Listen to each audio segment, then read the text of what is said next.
What's up, everybody? Ben here. Well, if you've watched my blog or any of the other machines that we've been working on here in the shop, you've probably seen my 2016 YXZ in the background for a while now. I purchased this thing a while back. This was originally mine. I bought it new in 2016. Built it, sold it a couple years ago, and then I bought it back. So anyways, it's been in my shop like this for about 6 months. And I removed, this is a billet differential from K&T. It uses factory internals. It's a billet case. And so one thing I really wanted to do is upgrade to a performance differential like I have in my kids' YXZs, Fire and Ice. I've got lots of videos on that. So here is the one I just received, or I've had it a couple weeks, but I haven't had time to get to it yet. So this is a performance YXZ billet differential, uses Dana 30 gears. This is the Gen 2, so it does not require an external oil cooler, and it does not require the special axles. So I'm going to use RCV, or it takes factory, or like I like the Turner axles. They go right into the splines on the side. So anyways, Alan Anderson does these kits. He has these performance differentials imported, and then he puts together a kit with a external oil reservoir, and there's some bracketing that's required, and a shorter oil filter, and he modifies drive shafts. So this is my factory drive shaft from this car that has a new U-joint on the end. This one is also kind of strengthened as well for this car. I'm building this car for drag purposes. You're welcome to, look back in the playlist or further back on my channel for more content on this car and what all it's set up for. So I'm just gonna do a little more progress build here. I'm not really doing instructional about the assembly or disassembly or installation of this. I've already done those for my other cars. I'm just going to kind of do a time lapse of me putting this car back together. First and foremost is the driveline, then the rear differential, then the axles and the hubs and whatnot I'll put together. And then I need to reassemble some of the internal some of the interior. I removed a bunch of electronics and kind of some unnecessary stuff, and I need to change the seats. The guy, Alec, that I sold it to and then bought it back from is significantly taller and bigger than me. So he had some real big, those OMP seats that are over there. So I removed those. Those are the shocks I took out as well. So I removed those, and I am going to put the Sparco seats that I've had. I'm going to put these in there. So got a few things like that to wrap up. I am supposed to have this thing at America's Oasis at our grand opening that is in just a few days. I have, I think, less than 8 hours worth of work, but I'm supposed to be leaving tomorrow. So I'm not sure if I'm going to have it done or not, but I'm going to try. So here goes.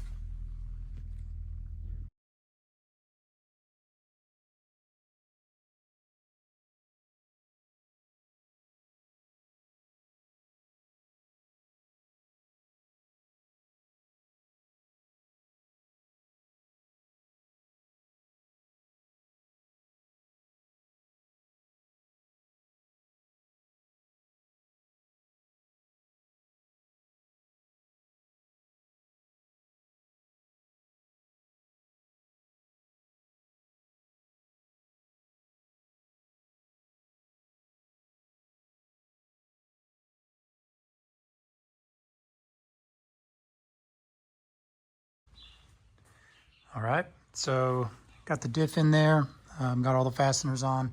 I have not torqued those bolts. Had to modify the Weller rear frame brace, had to flatten it and drill a hole for the drain plug.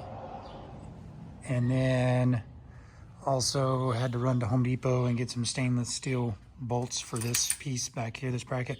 Like I say, nothing's torqued, so I'm gonna torque those now, and should be done with the actual diff and driveline install.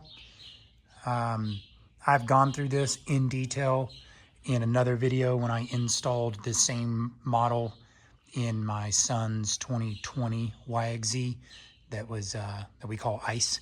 So look back on my channel and you'll find that if you want to see more detail about it. But diffs in. So I'm going to torque those bolts, and then I'm going to slide the axles and put these hubs back together. The axles I have are some nice new Turner Extreme. I'll get a picture of those. They're like the best ones that Turner makes, I guess. So I've had them for a while. This is called the Eagle Race Extreme Axle. They are not free, I'll tell you that. Here they are. Brown bar, blue boots is how you can tell if it's the Extreme. And these are for YXZ Designs long travel, so they're a little bit longer than normal. So, fresh nuts, fresh washers, brand new axle. Ready to put these things in now. I just put a little bit of grease on the end and then slide it in. Sometimes getting past that that clip is a challenge, but you know, put a little lube on it and force it in. It'll usually go.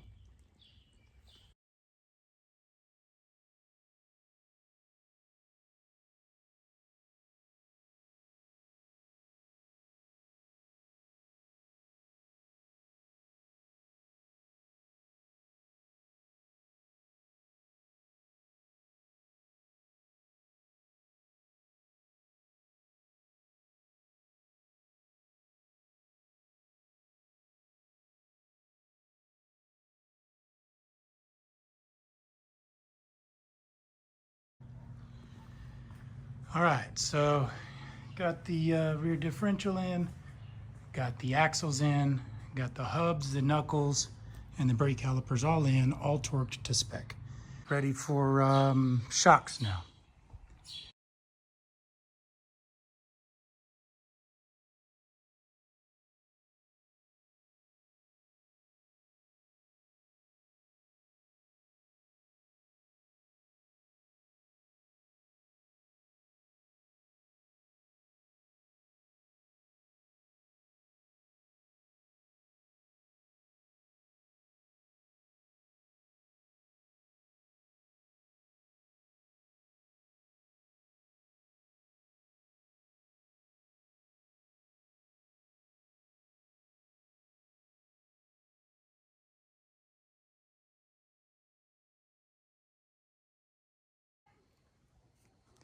Okay, so obviously I did not put on those air shocks. I started mounting them up, and a couple of fitment issues. Doesn't matter. Long story short, those just aren't quite the right shocks. I may or may not, mess with that whenever I do some chassis upgrades. But this is what I got right now, and I'm just dying to get this car out of this shop and rolling. So the hard parts are on. It's assembled. I have to remount a tire that I've been messing with. I had one had a patch that I had to deal with, so I just can't push it back on there myself. Those aren't bead locks. So anyways, I'm gonna do that, and then basically I gotta put my seats in, and these interior panels that are just kind of laying around my shop, I gotta get back on there, which all of that should take an hour or two. I don't know, it depends on if there's problems. But none of that stuff's like customized though. It's all just kind of factory reassembly type stuff. I'm putting in seats, or at least I'm putting in the driver's seat with the proper adapters. But it is a seat I've never put in this car before, so I might have to modify some of that. So I'm gonna get that tire slid onto that wheel and lower this thing on the ground.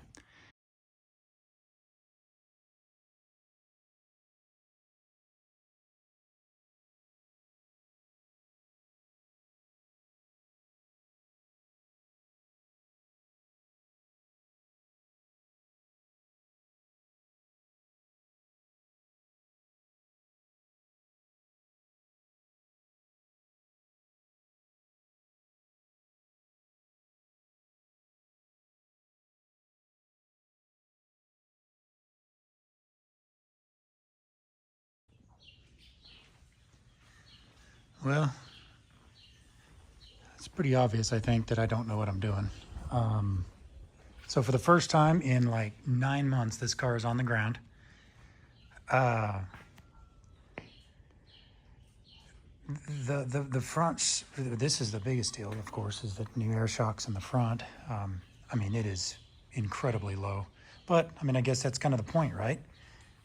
But it is so low that I am concerned that it's not even going to be able to make it down the track without just gouging into the sand. The good news is the front end is really light. I mean, I can just kind of grab it with my hands and move it up and down. I say it's really light. There's still a front radiator and stuff up there. But point is, the shocks are doing something, but if I do any kind of a wheelie and come back down, it's going to hit hard, which is probably going to break a bunch of stuff because the front frames on Yamahas are terrible, especially the earlier models like this one. Okay, but anyways, it's got a nice layer of dust all over it, looking like it needs a bath. And the rear is all rat rod style because it's hanging up in the air because I put those traditional shocks back on the back. So I'm going to take some preload out of that. I'm definitely going to lower those. And I'm going to try to add pressure to the front, but I'm not sure if I can just add pressure or what it takes to add pressure to these air shocks. So I'll figure that out some way or another. I just don't know anything about it. So anyways, it's on the ground. This is great progress for me. I'm actually going to roll it onto the trailer as soon as I put these interior pieces back in and get my seat in. I have a little bit of cable management to do. And then I'm hoping to actually get this thing in Winoka today or later this week to run down the track a couple times. Be fun.